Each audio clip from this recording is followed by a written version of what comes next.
Cost because for me humanity is bigger. నేను ఈ కులంలో పుట్టాను, కులానికి పరిమితం అవ్వాల. నాకు మానవత గొప్పది, మానవత్వం గొప్పది, దేశం చాలా పెద్దది. కానీ దీన్ని నేను గౌరవించాలంతే. నన్ను ఒక కులానికి పరిమితం చేయాలని ఎన్నిసార్లు ప్రయత్నించారు. నన్ను ఒక ప్రాంతానికి పరిమితం చేయాలని వస్తే మన సాంబశివుడు లాంటి వచ్చి అన్నా నువ్వు ఆంధ్ర కాదు, నువ్వు తెలంగాణ, నువ్వు భారతీయుడు అన్న. కులానికి పరిమితం చేయాలని చూశారు, ప్రాంతానికి పరిమితం చేయాలని చూశారు. నేను కులంలో పుట్టా, కానీ ఒక కులం కోసం పనిచేయడానికి రాలా, దేశం కోసం పనిచేయడానికి వచ్చాం, సమసమాజ స్థాపన కోసం వచ్చాం. ఈ మధ్యన వైసీపీ నాయకులు కూడా ఏదో కొంచెం 2-3 సందర్భాల్లో మన వాళ్ళు డేటా పంపిస్తే మీరు కాపులకి ఏం చేశారు ఇవన్నీ మాట్లాడుతుంటే, నేను ఒక కాపుల కోసం ఆలోచించడం రాలా.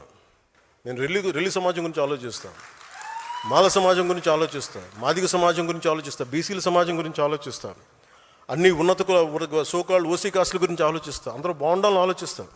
నేను దయచేసి ఒక కులానికి పరిమితం చేయాలనుకున్న, ఒక ప్రాంతానికి పరిమితం దాన్ని మీరు ఎదురుదాడి చేయండి. మనం అందరి కోసం పనిచేస్తాం. ఈ మధ్యన ప్రేమ ఎక్కువ అయిపోయిన అందరికీ సడన్గా ఏం చేశారండి మీరని ఒక్కొక్కరు టీవీల్లో గొంతులు ఏముంటుందని కంటనాళ్ళ తెగిపోయి అరుస్తున్నారు.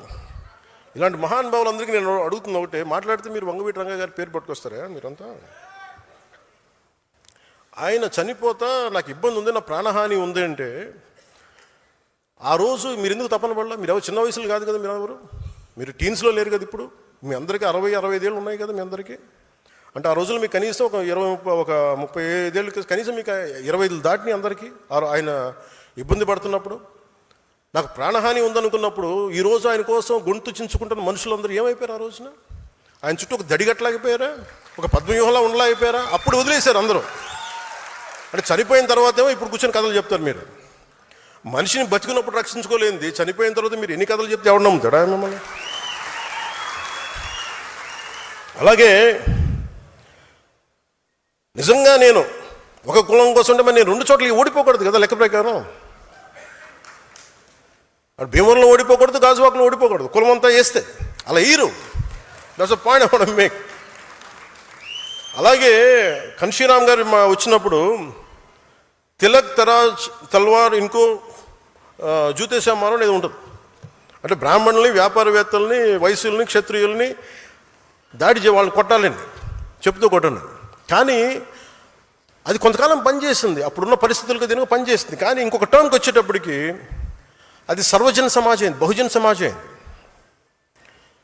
ఇంత చేసిన మాయావతి గారు కూడా తిరిగి బ్రాహ్మిన్ కమ్యూనిటీ సపోర్ట్ తీసుకుని ఆవిడ గెలిచారు, ముఖ్యమంత్రి అయ్యారు.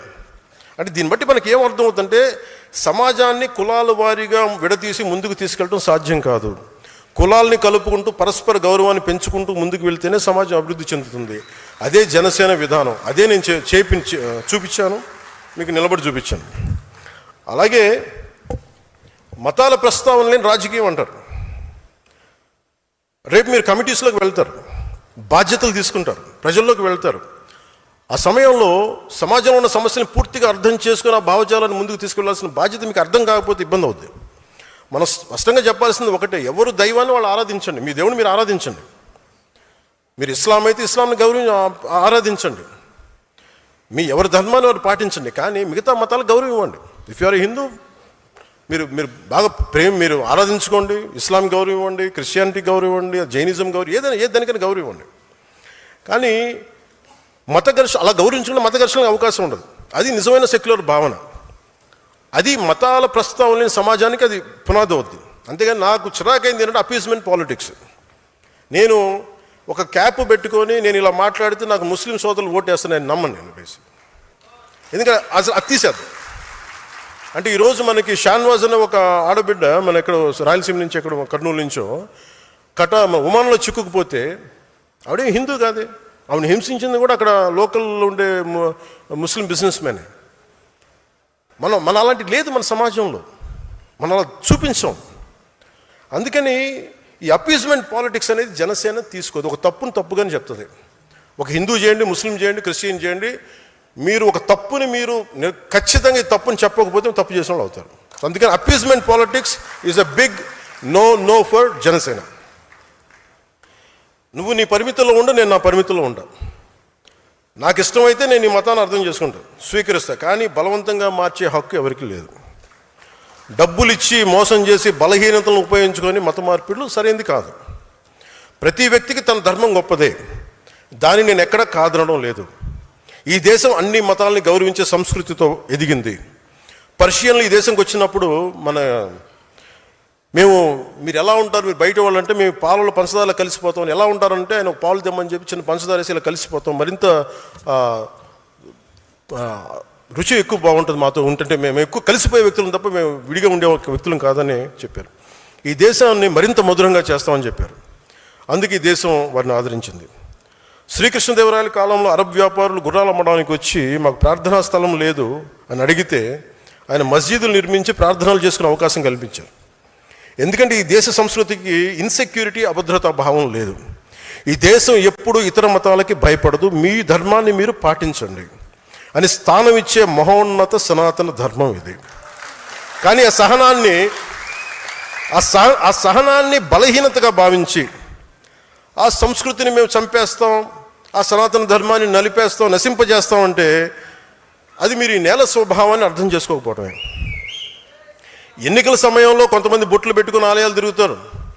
సనాతన ధర్మంపై దాడులు జరిగినప్పుడు మటుకు మేము సనాతన ధర్మాన్ని నిర్మూలిస్తామని బహిరంగ మాట్లాడతారు.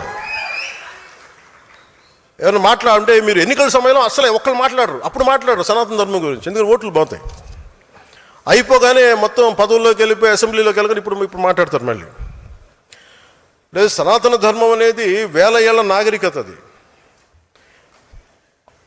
హిందూ సనాతన ధర్మ is a self correcting mechanism. ఇది ఒకడు స్థాపించింది కాదు, ఒక వ్యక్తి స్థాపించింది కాదు, అది అనాదిగా జరుగుతుంది. It has a self correcting దాంట్లో తప్పులు ఉన్నాయి, తప్పులు కరెక్ట్ చేసుకుంటూ వెళ్తుంది. అంతేగాని కూర్చోబెట్టి గిరిగీసుకుని ఇంతే అని చెప్పి ఒక ఫిక్స్డ్ రూల్ లేదు. అందువల్ల సనాతన ధర్మాన్ని మీరు నశింప చేయలేరు. అంటే ఇది ఈ సందర్భాన్ని పెట్టుకొని అంటే మీకు ఎందుకు చెప్తున్నానంటే, ఇది మీరు అందరూ అనుకుంటారు కదా నేను ఎందుకు ఇంత బలంగా మాట్లాడతానని. అంటే ఈ సందర్భాన్ని నేను దీన్ని అర్థం చేసుకొని మీకు తెలియజేస్తాను. చాలామందికి మహానుభావులకి, సనాతన ధర్మాన్ని తిట్టే మహానుభావులందరికీ అంటే మీకు భారతీయుడు చెప్తే నచ్చదు కదా. ఎక్కడో జర్మనీలో ఉండే ఒక ప్రొఫెసర్లో లేదంటే కూర్చోబెట్టి అక్కడ కూర్చొని ఒక షోపెన్ హావర్ లాంటి ఒక జర్మన్ ఫిలాసఫర్ చెప్తే మీకు అర్థం అవుతుంది. కనీసం సనాతన ధర్మం గురించి ఆయన ఏం చెప్పారు మీకు తెలియజేస్తాను.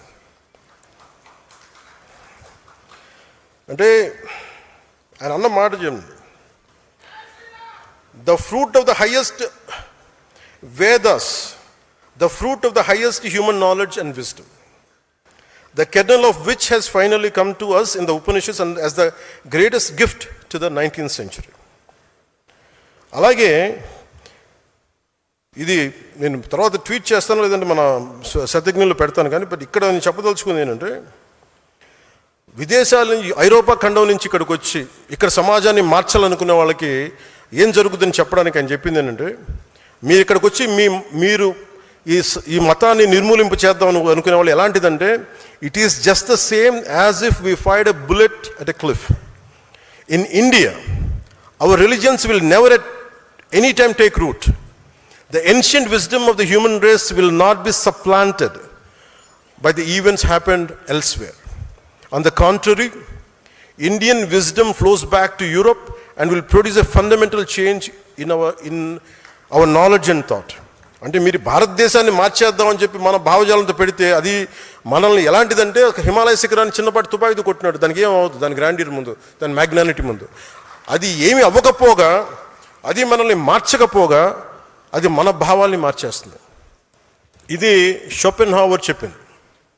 ఇది సనాతన ధర్మాన్ని విమర్శించే వాళ్ళందరికీ మీరు ఒకసారి ఈ పుస్తకాలు చదివి